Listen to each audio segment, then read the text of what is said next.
We're trying out some new tech, and we are live now on Facebook, Instagram, YouTube, and where else? LinkedIn. So welcome. Thank you, Ellie, so much for being here with me today. Yeah, you got it. Amazing. Oh, too many sounds? With too many sounds. Hold on. Maybe I'm going to turn the sound off on the computer, and we try it on Instagram. Let's see if that works. How about that? Let's try that. I'm happy. Amazing. There we go. See, we made it work. All right, the IT gremlins are playing friendly with me today. So thank you so much for being here and for being my guinea pig. Hey, Rebecca, nice to see you. So we're trying out some things, which is always really fun. But what I have Ellie and I connected through Facebook, and I think we were in a similar group with each other, and we just started chatting one day, and I told her that I like to do these interviews to talk about various topics. I like people's journeys, and so she was so kindly agreed to be with me. So thank you, Ellie. Thank you so much, Sarah, for having me. I'm so excited to give value to your audience, talk about Soulful sales. Yes, I am so happy to be here. Thank you so much for having me. Thank you. So I'm hoping that this is working for the StreamYard, because I did just realize I've muted myself there, but I think the microphone still works. So we'll find out later. All right, so Ellie, can you tell us a little bit about who you are? You know, how did you get to where you're at now with what you're doing? But let's also go into the like nitty gritty things of, you know, what makes Ellie Ellie, not just what you do. Wow. Okay. What makes Ellie Ellie? That's a big question. Well, I started my journey as a yoga and meditation teacher in New York City a few years ago, and loved that. Love what I did. I still teach a little bit of yoga, and meditation is a huge part of my life. Was fantastic. Super passionate about my work. And a few years in, I realized like, oh, I also need to make an income, not just like love what I do. Right. So a few years ago, I really like put my heart and soul into learning business, into learning sales. And right when the pandemic started, my partner James and I moved to upstate New York. So this is where we are now. And my business shifted to supporting my friend's company on sales and like bringing in more people into her business, because the pandemic was happening. I couldn't really do yoga. I couldn't really like teach people and do what I was doing. Long story short, we ended up growing the company to $500,000 in 6 months. I was head of sales, and my whole life shifted entirely. And it's been now almost 3 years of just really being in the sales world, loving sales, teaching my clients how to close. Since then, I've closed over $1 million, and I'm a big proponent of sales gets to be fun, easeful, soulful, a thing that is full of love, a thing that is really about service and helping people, and you get to make a lot of money at the same time. So that's what I teach my clients.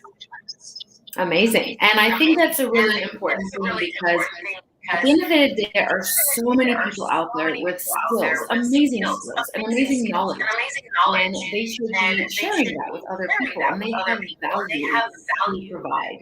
And yet, they don't talk about it. And I know that I definitely suffered from that in the beginning, and had to find my voice and get comfortable with showing up. You know, clearly now I'm not afraid of showing up and being my own authentic self.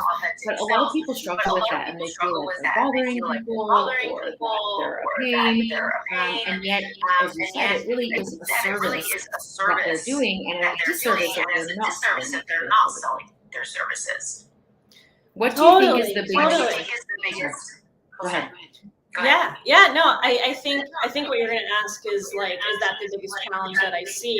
And it totally is. I think a lot of people think that selling is manipulative, it's sleazy, it's like all about me, and they miss the whole point, because when people literally pay money to something, they pay attention to it. Money is a form of how we pay attention to things, right? If you look at your own life right now while you're watching, like, what are you paying attention to right now in your life? The things that you are monetarily invested in, right?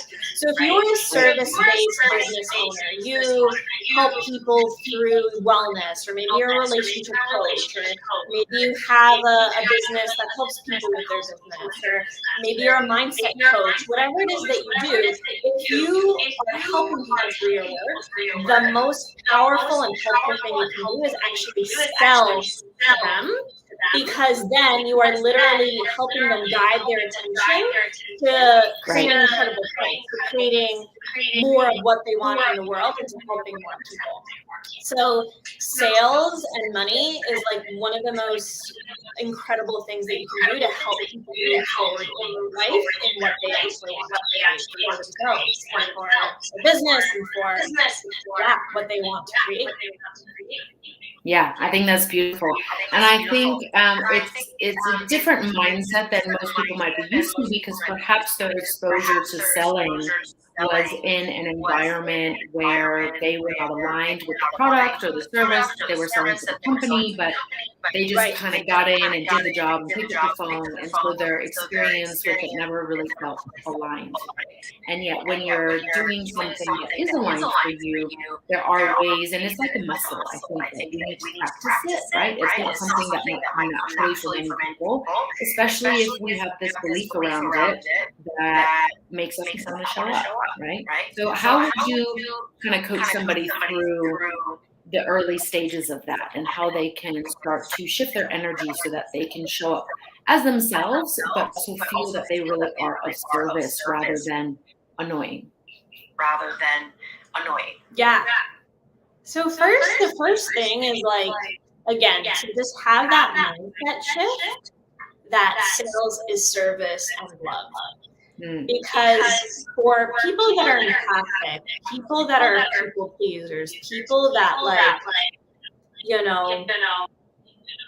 just have a hard time, like, putting themselves first, they'll in their minds shy away from sales and from, offering their services, because they think they're being a bother, right? They think they're being, like, annoying. But the truth is that actually makes it about you. Right? And when you actually get out of your own way, when you understand, like, oh, the value of my service and my work is deep. It's multifaceted. It's helpful. Like, write down all the results that you've actually helped your clients get. And if you're newer to selling your work, still you have had incredible power, and you've helped people in multiple ways. So you can still write those things down, right? Even if you're starting out, like, what are the ways that I've helped people, right? Get really, really clear. And then, start to get out of your own way and realize that, like, you are literally doing a disservice by hiding. You are literally doing a disservice by hiding your gifts and your talents. Like, people need support. People will always need people to help them in particularly help them in. And so stop making it about you. And start making it about the people that all the people you can help. I like that. And like, get out of your own way and start selling your work. Yeah. I think one of my coaches, she talks about it as removing the resistance, right? What is the resistance that you might have to putting yourself out there? Because, as you said, when you make it about you, then you're afraid of, like, rejection and people like this and are they validating. At the end of the day, when you start to internally get your own validation from yourself, you don't need that. And it's this concept of, like, I don't need you to like me because I like you to like me. And so if I'm going to put something out there It's going to repel some people. It's going to attract other people. It'll limit me in one way and certainly another. And, that's what is so true about this situation. When you start to really only look at yourself, and that's where those kind of fears come into play. But when you start to look at the other person and the value you're adding to them, that can start to help you shift. So of course it takes a bit of time and practice with that. Yeah, exactly. Can you see me? Yeah. Exactly. You're going to get no's, you're going to get yeses, you're going to get not now, right? Like later. And all of that is a part of it, right? Like till the end of time, as long as you sell your work, there will be people who love it. There will be people who are turned off by it. There will be people who are like, I'm just watching, I'm not interested yet, but I'm just kind of hanging out. And you get to be at peace with all of it. Like you get to be at peace with all the different really responses that people have towards you. And like you're saying, when you self-validate and you know that you're worthy no matter what, then the sales process becomes more like play. It becomes love-filled. It becomes a service. So this piece of worthiness, because a lot of times we tie our worthiness to money. We tie our worthiness to whether people say yes or no to working with us. Right.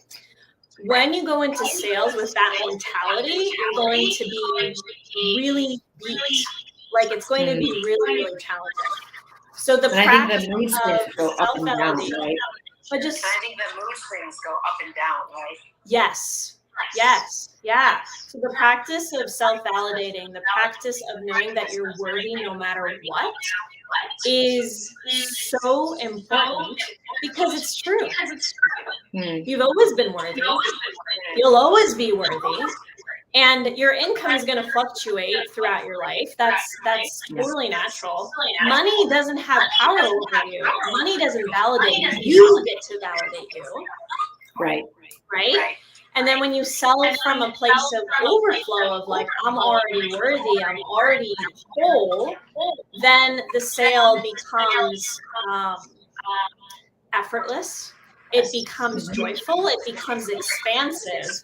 And you get to let other people have their own experience. You get to make it mean absolutely nothing if someone says no to working with you. And that's ultimate. Yeah, I love that. And I think what you just said there really hits the nail on the head. You get to let other people have their own experience. Because I think so many of us, we try to take responsibility for other people's emotions. And when we do that, then one, we're basically saying that they can't handle it on their own, and we're taking their power away from them, or we're attempting to, right? So allowing others to have their own emotional experience and realize that it actually has nothing to do with you. And think about when you're having emotions. Are you sitting there thinking about the other person? No. You're thinking about you, right? And so all of us have our own filters that information comes through. And one of my coaches in Australia just said this the other day. He's like, when I speak, you don't hear anything I say. You hear what I say through your filter, and you make it mean whatever you want it to mean. So you're not really listening to me. You're listening to yourself and your own perception. And I was like, yes, that's so true, because that is what we're doing. 100%. And so when we can come to sales from a very open heart and from not making anything that they say, whether they choose to work with you or not, mean anything about you and your value and your worth, then you get to just keep showing up as the powerful leader that you are, and know that there are billions of people who can use your service, who do need you. And there'll definitely be someone that can work with you.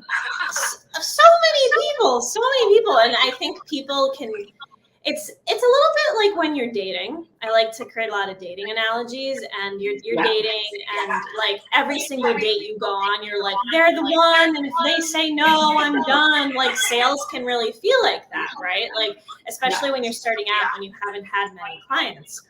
But when you know that there's like an overflow of men or women or whoever you like to date, like that's there, then it's like you get to find the people who really align with you, who really actually want to work with you or date you or whatever.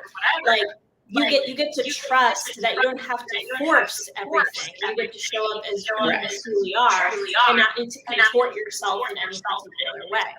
And that's also free, right? And then you actually create a genuine connection with who you're speaking to and who you're connecting with.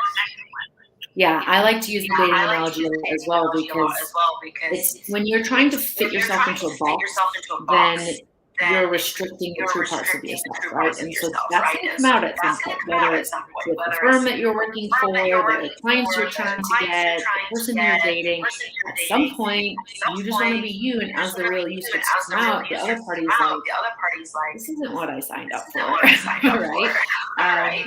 But that's, the corporate world thrives on that. The corporate world thrives on putting you in a box. What department do you work in? What's your productivity, right? Your values tied to your KPIs. And that's how they incentivize people. And of course, different companies have different models and different countries and etc. But that's how it very much works in that space. So as you move into owning your own business, I think that's the transition people are struggling with because they need to find a new definition for success and their own value. Oh my gosh, that's so good. I never worked a corporate job, so I have no awareness of like needing to like fit myself in a certain box. That's why I was a yoga teacher and meditation teacher. Like I've always been able to just be myself on some level in my work, on some level. But that's always an ever evolving thing of like, how can I bring more of like what's actually happening? Like how can I bring more of truly who I am and the fullness of who I am to this moment, to this interaction, to this client, to the sale, to this marketing, But the more, I believe that the more like one expands into that, the more the success actually happens, the more fulfillment happens actually when we're more of us. And we get to make money being fully ourselves. And I think as well, money is just energy. Right? It's a form of energy that we allow ourselves to receive. So if we are not comfortable with ourselves, then we're not going to be comfortable with receiving something for being ourselves. So, for me, one of the best ways to be better at this is to practice at least 5 minutes of pure silence in the day where I'm not on a device, I'm not reading a book, I'm not journaling. I'm just with myself in my own energy and understanding whatever it is. It's not good nor bad. It's just energy. That's judgment of it. But how does it serve me? What is that energy good for in that moment? Do I have tons of energy that's creative and I should, put that out in an outlet somewhere, or do I just need it now? And listening to myself has really allowed me to become better at then aligning my energy with the right opportunities rather than going, oh, that bow is what I used to have in the corporate space. I'm going to go and chase that because I think that's what I need. Because that's the only version of success, right? And so many people get caught up in that. Totally. I think too, like being cyclical and being living in a female body, like your body shifts and changes, and sometimes you have more energy. And I mean, obviously, people in male bodies also experience this, but yeah, it's like life is cyclical, energy is cyclical, it's all cyclical, and I get to show up being more of like, oh, I'm going to be like, have my like calm, subdued, just like more grounded energy on certain days. Some days I'm like, hey, what's up? And I'm like super energized, and I like, I'm like, we jump around with my clients. Like, you get to show up like with your different ways of being and different energies, and all of it is valid. You don't have to do it a particular way. And neither do our businesses.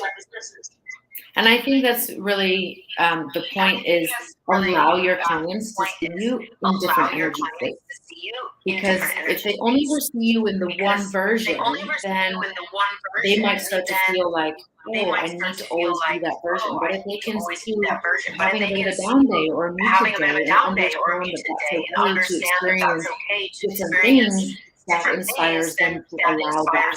And that's really all we want. We want that ripple effect of allowing everyone else to really experience their true self, that we can let go of magic hours. I like to say their inner rebel, but they're put in the box, they put in the cage, and they're like, let me out, right? So that's one way to also get that to be comfortable for other people, to see you doing that. Totally. Yeah, I remember I had a coach a few years ago who I paid, I think, $9,000 to work with. She's amazing. She changed my life. And she had some stuff come up at one point, and she was just very authentic about it. She like didn't hide it. And it gave me so much permission to be like, oh, wow, like this version of my coach, I was just really grateful for her vulnerability and how real she was in that period of time. I mean, like this permission to actually just be where we are and not need to put on a show of any kind is freaking powerful. Absolutely. And there are so many, speaking for the corporate world, while you didn't have experience in there is a lot of pressure to perform and to be a certain way, and to look a certain way. You go into, Goldman Sachs, for example. You're probably not going to find a lot of color. There's going to be a lot of black and blue suits, a certain look, because that's what people expect. And I remember even kind of towards the tail end of my corporate life, I was wearing my Vans with a pencil skirt and a blouse. So I was like, I'm not going to wear this blouse. I was like, I'm not going to wear this. Right? But I wanted to do other things, and it was that fear of, I don't know the fear of, I don't know whereas, now is, you don't accept it, that's okay.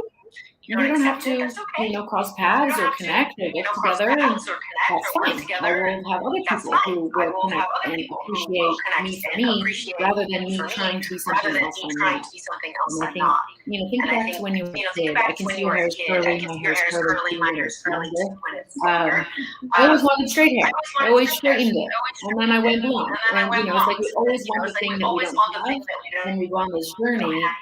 Only to come back to what we do have.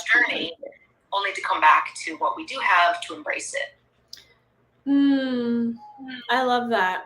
If there's anything that I want to give the people that I work with, is that they're enough exactly as they are. They don't need more of anything else or less of anything else. They just get to be exactly who they are, and they're worthy of having what they want. Like that's the energetic transmission that I want to give every single person I work with. And from that place, you get to have money, you get to have love, you get to have whatever it is that you want. But if those things were taken away, which we will eventually lose everything we have because we live in a body and we're all going to die at some point. Absolutely. That's the reality. Your beingness is enough and has always been enough and will always be enough. And when we make money and we make sales from that place, that's super powerful. Because again, money is just energy. It means we get to impact more people because more people are going to pay attention because money is a way that we pay attention. And so we get to impact more people. But again, it change the value of who you are as a human. It doesn't change the value of just your beingness being enough and will always be enough. Just your existence. Right. I mean, we think about a baby, right? And that baby's lying there. Do we have any thought of, oh, well, you didn't poop twice today, so something's wrong with you. You didn't crawl today, shame on you, baby. It's like we don't ever have. You look out into the animal kingdom. These animals like a dog. It will just leave the house with full trust and faith. It doesn't have to worry about food or water or shelter. It's all going to be there when it comes back. It's not living in this state of, oh my gosh, will it still be there? And yet we somehow find ourselves.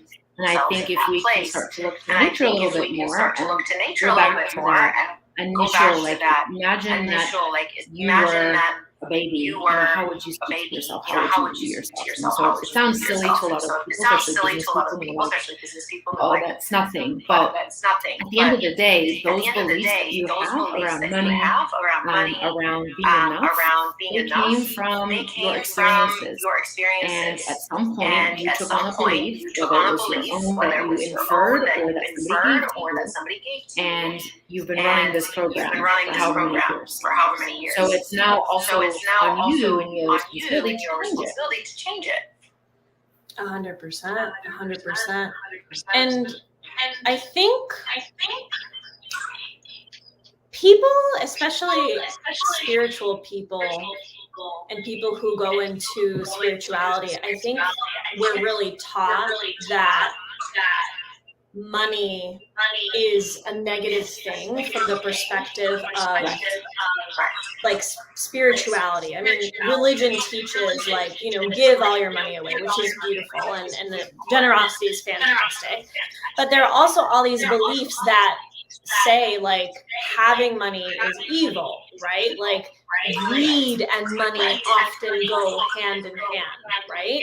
We see a lot of models in society of people who are incredibly greedy and have a lot of money. However, there are also plenty of examples in society of people who have a lot of money who also do incredible, beautiful, holy, helpful things to society and to people. And so I think a lot of times people think it's either or. You can't be really, really spiritual and have a lot of money, right? And the reality is like, no, let's have people who are wonderful, helpful, want to change the world human beings have more money, so we actually get to start to change the systems and be able to actually be generous, right? And so to me it's interesting because we keep them really separate versus actually like saying, oh, how is there the perfect marriage here? How can money be a vehicle of transformation? How can sales and selling be a vehicle of service, right? And to me, this like intersection of money and service is like the most beautiful, delicious, incredible combo that we can have, and that like we get to truly make really powerful impacts. Yeah.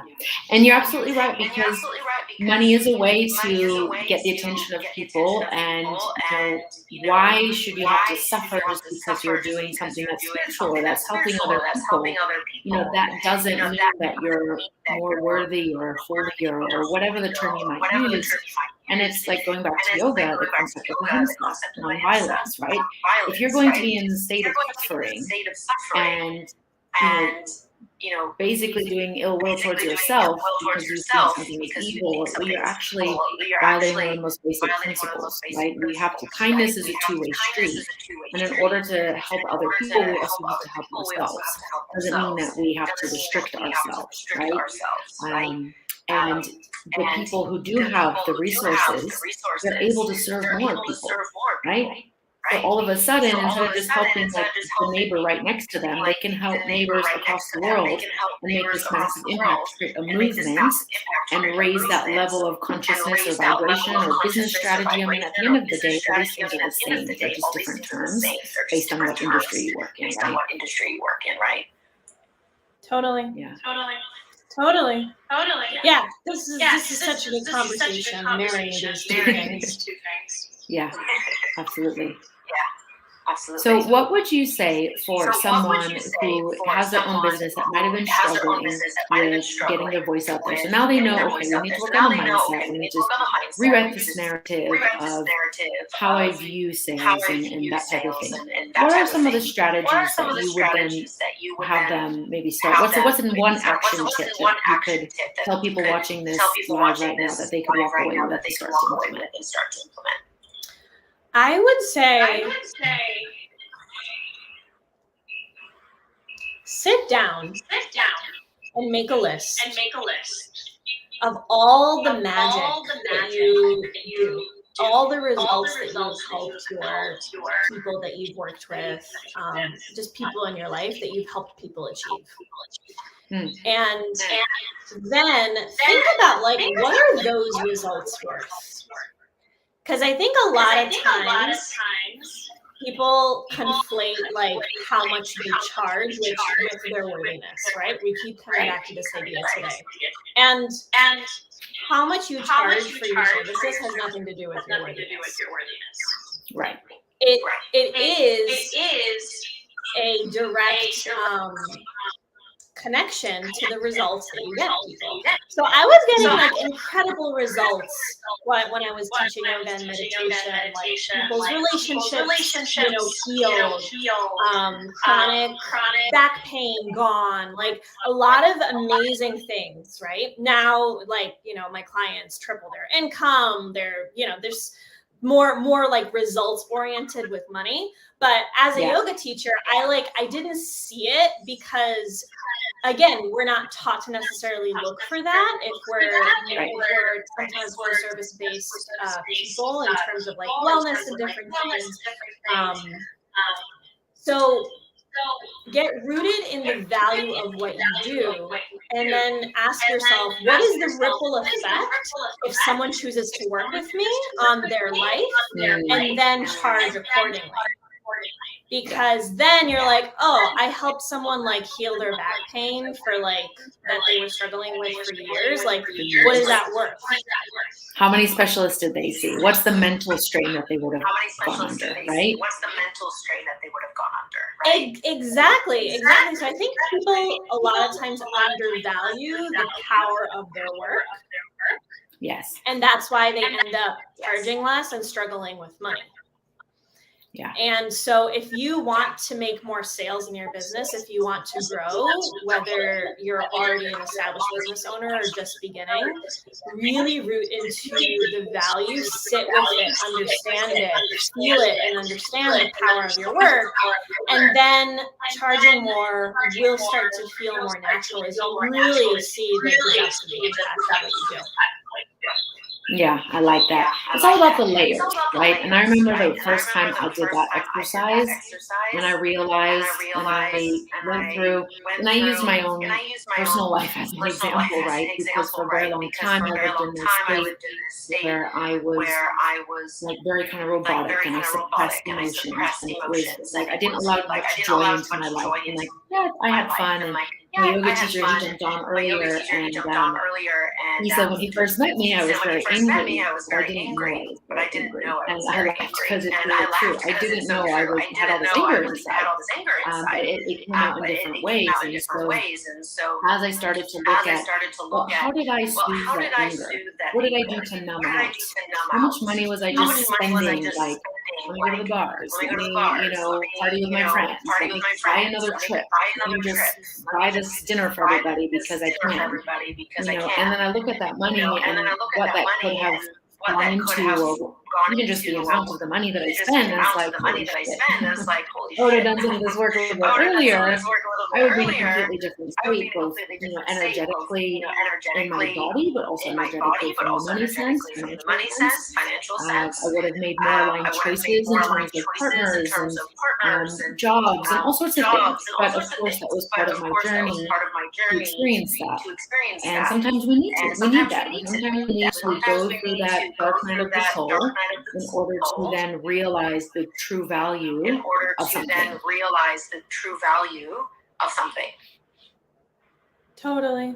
Totally. Yeah. And I think we as human beings, like, we understand things more when they're associated with pain.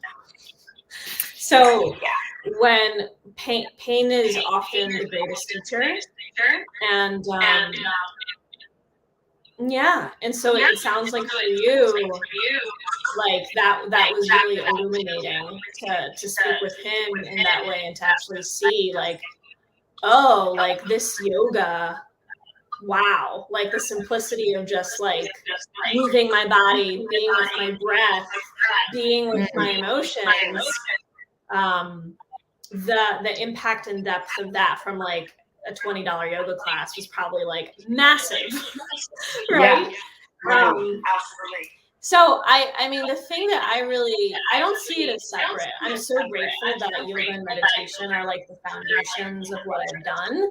Because now when I work with my clients, it's like I see how it is, everything is working on a multidimensional level. And it's not just like, go make some sales, like, woohoo! Like, a lot of people have a lot of stuff with that, you know, like money belief, self-worth stuff.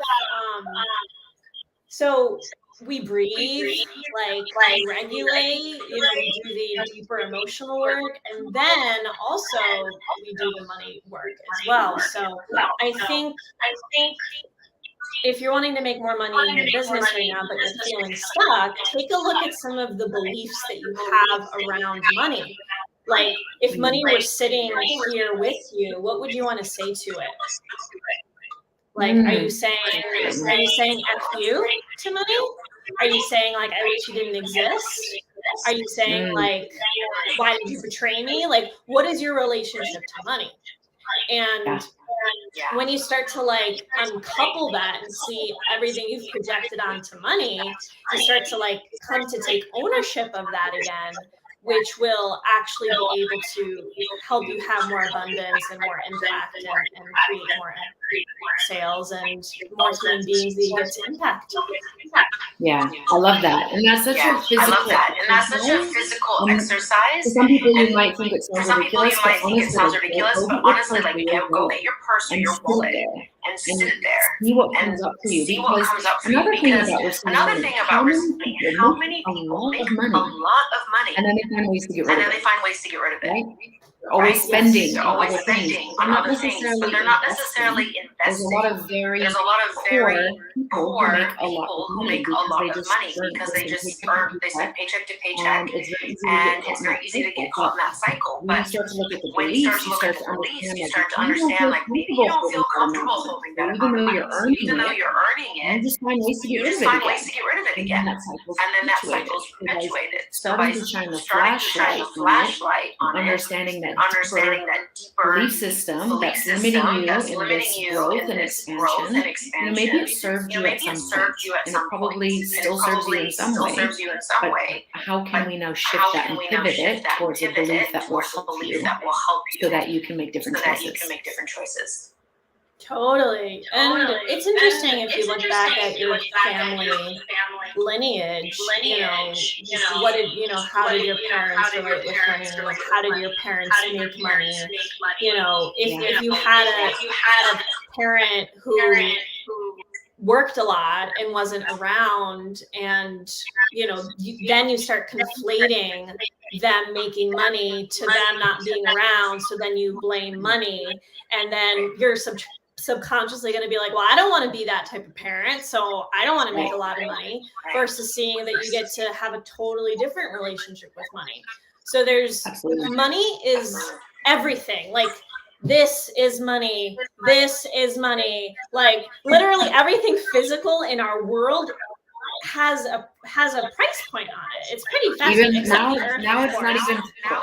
We've got NFTs and all that stuff, right? It's not even physical anymore. It's everything. It's not even physical, right? It's like yes, exactly. Which is mind blowing in itself. But so the, like, it's intertwined into everything. So if you don't heal it, and if you don't look at what it can mean for you in your life, and you don't consciously choose how to define what it means for you and the relationship you get to have with it, it's going to be hard. It's going to be hard. Yeah. So Yeah, you and need it's to about the actually do that work. Exactly. The value that you attribute to things, right? Because so there's a teacher that I know in Hong Kong who would run this class called Human Technologies in South Lantau, and he would run a simulation with students, for about 8 or 9. And the first time he'd run it, it would be, okay, everybody has a product, right? You've got sugar, I've got butter, somebody else has got wood. And there's a list, and we have to have the quantity of each item as listed by the end of the hour, right? And someone's saying that there's some echoing going on.